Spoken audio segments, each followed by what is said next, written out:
If I seem a bit angry today, a bit dour and bleak, well, that's just my normal demeanor, obviously. But if I seem even angrier, bleaker, and dourer, which is a word, I think, it's because I'm going through something very difficult in my personal life. And I'm not alone. It's a trauma that the whole country, indeed the whole world, is suffering through. You have no doubt already heard the news that Joy Reid has been canceled by MSNBC. Her primetime MSNBC show, The Reid Out, will be going off air. Now, of course, I have canceled her dozens of times on this very show, but now her own network is canceling her. And now that this is really happening, now that the cancellation is real, I realize that I don't want it anymore. I wish I could take it all back, but I can't. I'm sorry, Joy. I never wanted it to end this way. You see, Joy Reid's cancellation is devastating for a few reasons. First of all, it's obviously racist.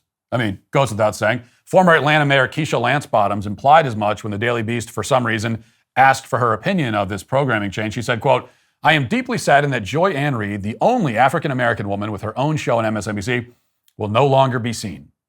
And Miss Bottoms is right. Joy Reid deserved to keep her show because she's a black woman.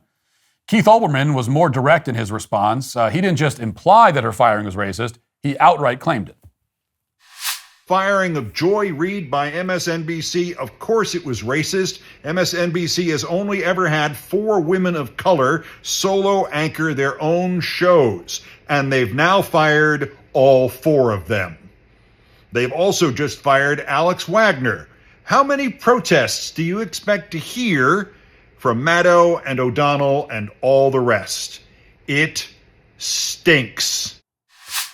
Well, Olbermann is right. And he should know about MSNBC's bigotry. He was fired and has not been rehired simply because he is a bulbous, ill-tempered toad. And that is discrimination, too, in its own way. As for Joy Reid, she's a black woman. Sure, she's a deeply unimpressive and profoundly talentless black woman.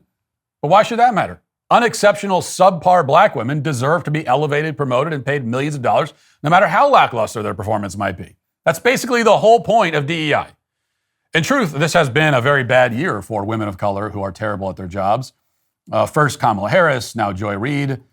The only mediocre black woman to earn any undue accolades so far in 2025 is Beyonce. And that is simply unacceptable.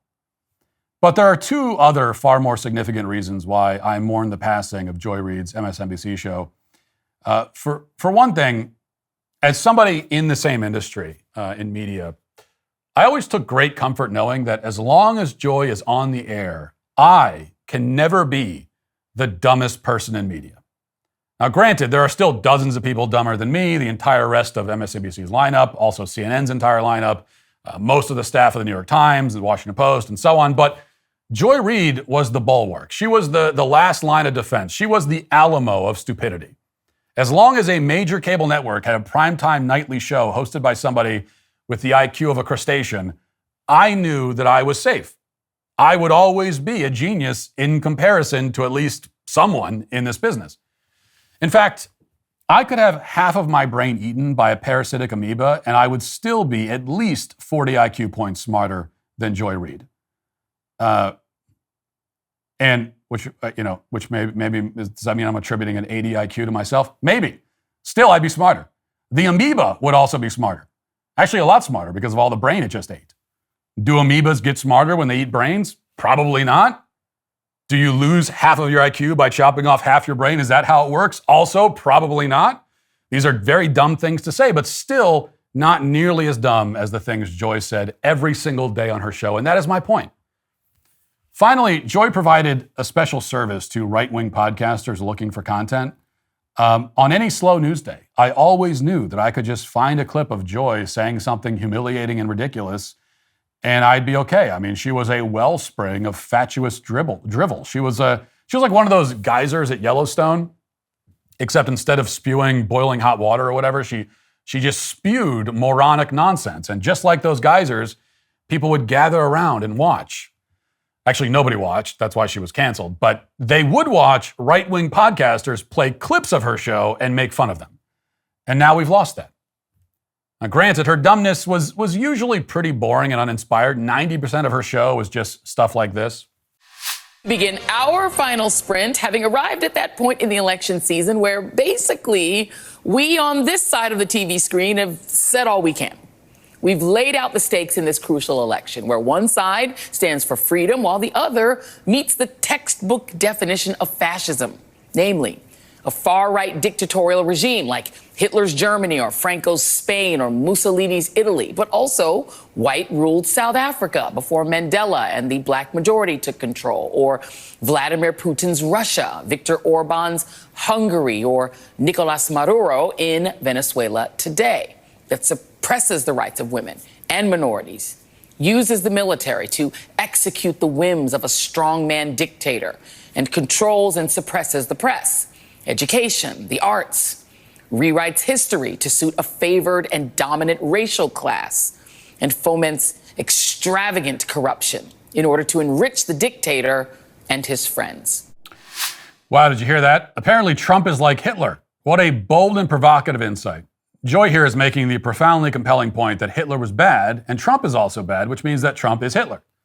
The audience of MSNBC watching her 7 p.m. show that night, all three of them, hadn't heard anything like that since at least the 6 p.m. show or the 5 p.m. or any show during any hour on any day at any point over the past 10 years. So this was not terribly interesting. Though it is extremely dumb, it's far too routine to be entertaining, basically useless for me as content, which is what really matters here.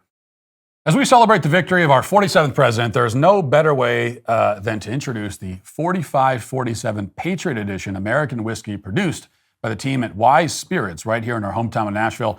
Their masterfully handcrafted American whiskey pays homage to the very essence of our great nation and celebrating its rich history and vibrant culture. Each batch is carefully selected from the finest barrels, with each drop representing a testament to precision and quality. The best part is this whiskey is made by patriots for patriots and embodying the spirit of the American dream.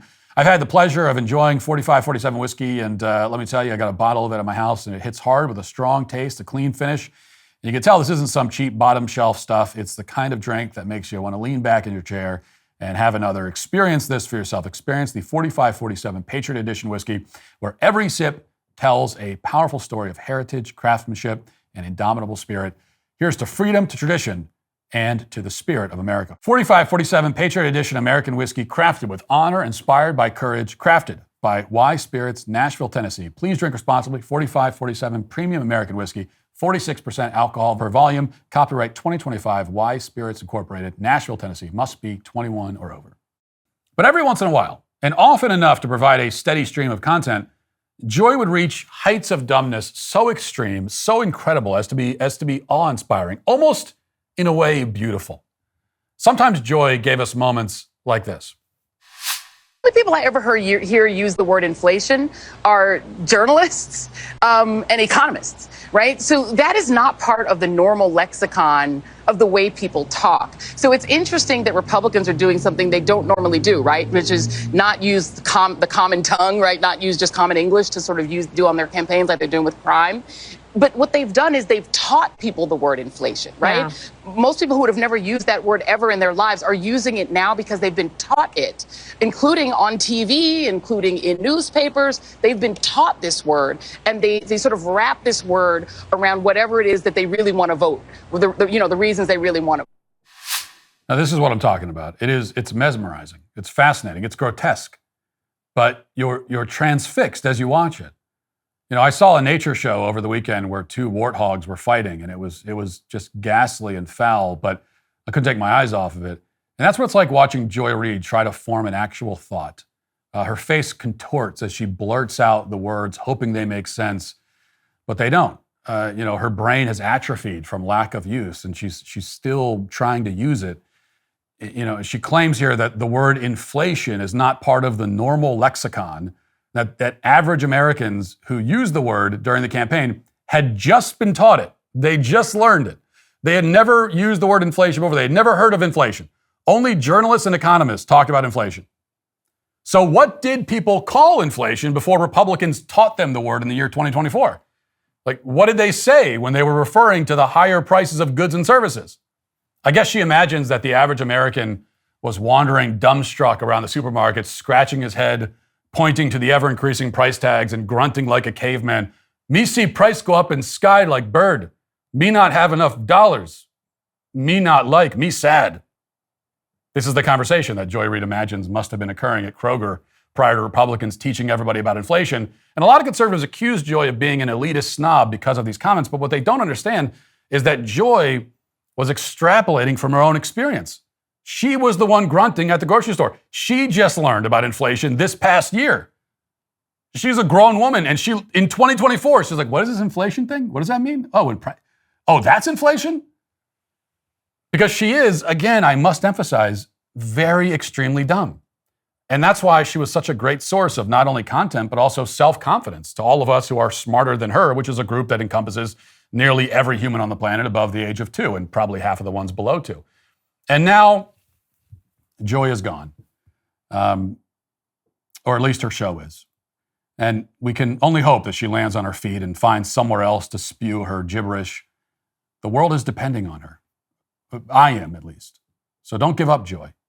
My dear, sweet Joy. Keep going. Keep talking. Keep saying stuff on camera. Never stop. Don't listen to anyone who tries to dissuade you. Anyone who tells you to give up the media gig and get a job more befitting a woman of your intellect. Media already is that job, Joy. So don't listen to the haters and the doubters who insult and demean you. I mean, they're right, but don't listen to them because they are the ones who are today canceled. Hey, YouTube, thanks for listening to the show. If you'd like access to my full show with no ads, you should go to dailywire.com and use promo code Walsh to get 2 months free on all annual plans. See you there.